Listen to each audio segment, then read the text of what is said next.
সভ্যতা বলছে পারস্য সভ্যতার বিকাশ।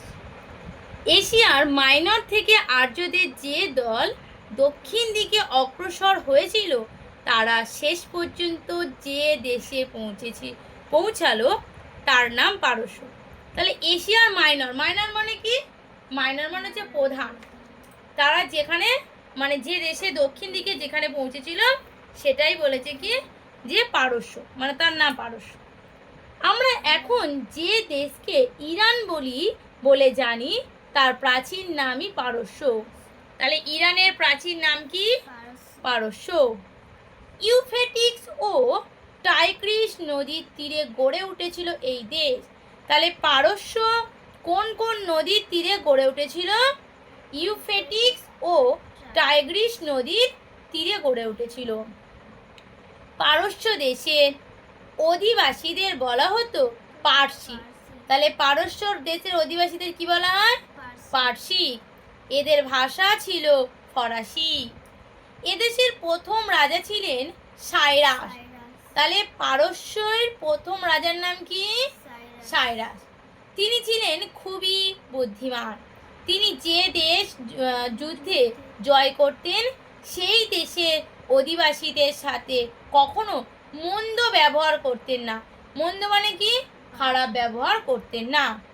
এমনকি সেই সব দেশের আচার ব্যবহার, দেবদেবীর ধর্ম প্রভৃতি প্রতি গভীর শ্রদ্ধা জানাতেন। তাহলে তিনি সবার সাথেই ভালো ব্যবহার করতেন আর তার ধর্ম, আচার, দেবদেবী সবাইকে তিনি খুব শ্রদ্ধা জানাতেন। ফলে স্বাভাবিকভাবে পরাজিত দেশের অধিবাসীরা রাজা সাইরাসের বশ্যতা মেনে নিত। তাহলে ওই জন্য মানে তার রাজার আচার মানে এতটাই ভালো ছিল তাই সবাই তাকে মেনে নিত। দেখবে একটা ভালো মানুষকে সবাই কি করে, কিছু বলে না, যে থাক, সে থাকতে চাচ্ছে থাকুক, তাই তাদেরকে কিছু বলতো না।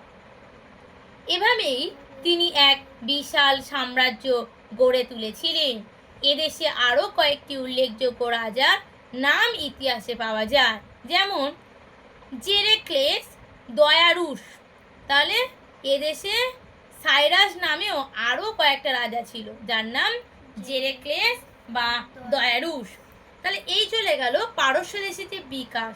পারস্য দেশে রাজা কে ছিল, তার রাজাটা মানে দেশটা কিভাবে এসেছে, ইরানের নামই অ্যাকচুয়ালি পারস্য দেশ, তারা কোন কোন নদীর ওপর গড়ে উঠেছে, এগুলো আমরা পেয়েছি। এবার বলেছে পার্সিকদের জীবনযাপন, মানে তারা কিভাবে জীবন, এটা ধরো, এটা রাবার দিয়ে দাও, বলছে তারা কিভাবে জীবন যাপন করতো সেটা বলেছে। পার্সিকদের সমাজ ছিল দুই ভাগে বিভক্ত। তাহলে তাদের সমাজটা দুটো ভাগে বিভক্ত, অভিজাত আর সাধারণ মানুষ। সমাজের সমস্ত সুযোগ সুবিধা অধিকারী ছিলেন অভিজাতরা। ভূমিহীনদের অবস্থা মোটেও ভালো ছিল না। এদেশেও দাস প্রথার প্রচলন ছিল। পার্সিকরা স্থলপথে ও জলপথে পৃথিবীর নানা দেশের সাথে ব্যবসা বাণিজ্য চালাতো। দেশের নানা প্রান্তে যাতায়াতের জন্য বড় বড় রাস্তা গড়ে তুলেছিল। তাদের প্রধান জীবিকা ছিল চাষবাস করা। তাহলে পার্সিকদের প্রধান জীবিকা কি ছিল? চাষবাস করা। তবে যুদ্ধ বিদায়ে রোমানদের মতন তারাও ছিল খুব নিপুণ, মানে খুব। এবার চলে যাব পার্সিকদের জীবনযাপন। পার্সিকরা নানা দেবদেবীর উপাসনা করত, মানে দেবদেবীর আরাধনা করত, পুজো করত, তারা করত। তাদের পূজা অর্চনার সাথে ভারতীয়দের আচার অনুষ্ঠানের অনেক মিল ছিল। ভারতীয়দের মতন তারাও পশু বলি দিত, যজ্ঞ করত।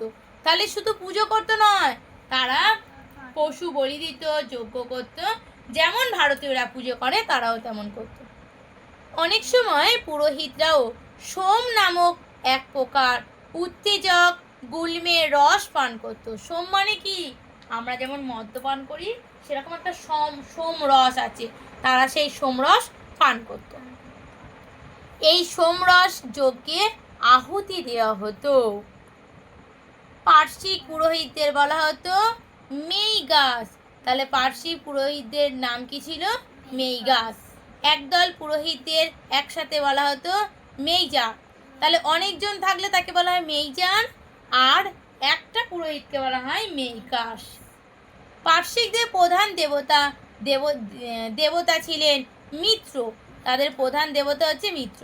তাহলে পুরোহিতদের নাম আলাদা ছিল, দেবতাদের নাম আলাদা। তিনি ছিলেন সূর্যের দেবতা। তাহলে মিত্র তিনি কে ছিলেন? সূর্যের দেবতা। পৃথিবীর দেবতা ছিলেন অনৈত্রা, বলছে অনৈত্রা।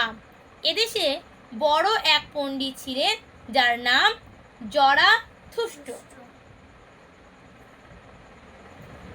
অনেকের মতে তিনি ছিলেন পৃথিবীর প্রাচীনতম ধর্মপ্রচার। তাহলে পৃথিবীর প্রাচীনতম ধর্মপ্রচারের নামও কিন্তু পড়বে। তিনি এক ঈশ্বরের কথা বলতেন। তার উপদেশে যে বইটি লেখা হয়েছে সেই বইটার নাম হচ্ছে জেন্ট আবেস্তা, পার্শ্বিকদের ধর্মগ্রন্থ। তাহলে পার্শ্বিকদের ধর্মগ্রন্থের নাম কি? Gent Avesta. পার্শ্বিকদের ছিল অগ্নি উপাসক। তাই কেউ মারা গেলে মৃতদেহ আগুনে পোড়াতেন না, বদলে পশু পাখির খাদ্য হিসেবে মৃতদেহ উৎসর্গ করে দেওয়া হতো। জরাথুস্ট্র মারা গেলে পার্শ্বিকরা তার মত মেনে নিত।